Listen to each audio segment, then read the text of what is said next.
सन 1982 की गर्मियों में एक छोटे से गांव में एक गुस्साई व्यक्ति ने अपने नवजात बेटे को विनय नाम दिया। गांव के लोग विनय के आने पर खुश थे, लेकिन कुछ अजीब बातें शुरू हो गईं। जैसे ही विनय बढ़ने लगा, उसका रवैया अद्भुत हो गया। वह रोज रात में बिना किसी कारण के चीखता था और अनजाने में चीखते चीखते बड़ा हो गया। गांव के लोग डर से कांपने लगे, क्योंकि उन्हें समझ नहीं आ रहा था कि विनय ऐसा क्यों कर रहा है। एक दिन गांव के वैद्य ने विनय की स्वास्थ्य की जांच की।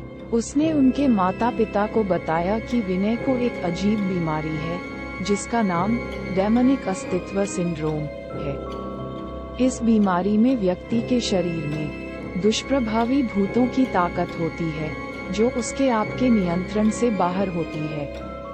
वैद्य ने आदेश दिया कि विनय को एक विशेष जगह पर ले जाएं, जहां उसे उपचार मिल सके। विनय के माता पिता ने वैद्य की सलाह मानी और उसे गांव से दूर एक छोटे से अफसानी नगर में रखने का फैसला किया। नगर एक छोटा और खंडेरी नगर था, जो समुद्र के किनारे बसा हुआ था। विनय के आगमन के साथ ही नगर में भी अजीब घटनाएं शुरू हो गईं। लोग बताते थे कि रात के समय असामान्य आवाज सुनाई देती है और कई लोगों को यह महसूस होता है कि उन्हें किसी अद्भुत ताकत ने घेर लिया है। इसे लोग विनय की वजह से होने वाली अद्भुत घटनाओं का ही फल मान रहे थे। विनय की जगह उसी नगर के एक पुराने और डरावने बंगले में तय की गई। बंगला बेहद भयानक दिखता था, जिसे सभी नगरवासी बचपन से ही भूतिया बंगला के नाम से जानते थे। इस घर में बहुत समय से कोई नहीं रहा था और वह खाली होने के कारण अपरिपक्व पेड़ पौधों से घिर गया था। विनय के आने के बाद से बंगला के आसपास की जमीन भी सूख गई थी, जैसे जिंदगी छोड़ गई हो। विनय के पहले रात के बाद लोग देखने लगे कि उसके चारों ओर के पेड़ पौधे जीवित हो गए हैं। उन्हें पानी और संजीवनी देने वाली ताकत ने उन्हें फिर से जीने की शक्ति प्रदान की थी। बंगले के बाहर उस रात उजाला नहीं था, केवल पूरी रात धुंधले और गहरी आभा ही थी। लोग इसे विनय की कुछ अद्भुत शक्ति के कारण मानने लगे थे, जो उनके पेड़ पौधों को जिंदा कर रही थी। एक रात नगरवासी ने गहरी आवाज सुनी, जो भूतिया बंगले से आ रही थी।